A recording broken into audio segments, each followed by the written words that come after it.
Welcome to Sweet Life Beat Life. We hope this video helps. In this video, I will explain how to play Netrunner in Cyberpunk 2077.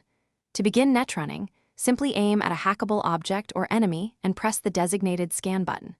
This reveals available quick hacks and their costs.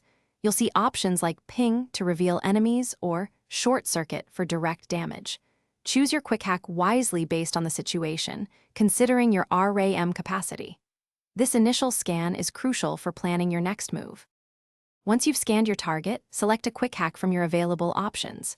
For example, short circuit deals electrical damage, while reboot optics blinds enemies, making them easier to sneak past. Remember, each quick hack consumes a certain amount of RAM, so manage your resources. You can often chain quick hacks together, applying multiple effects to a single target or spreading them across several foes for maximum impact. Breach Protocol is a powerful tool for any netrunner. When initiated, you'll see a grid of characters and a list of demons to upload.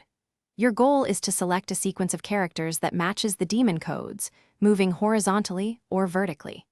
Successfully uploading demons can reduce the RAM cost of all quick hacks or disable security systems.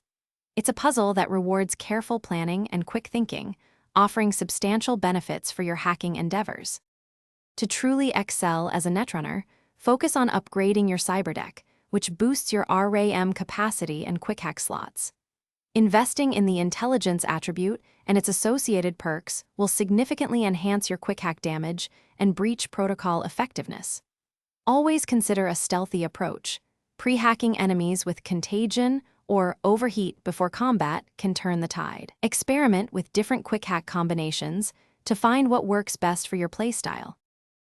Thanks for watching. Consider subscribing if we helped you.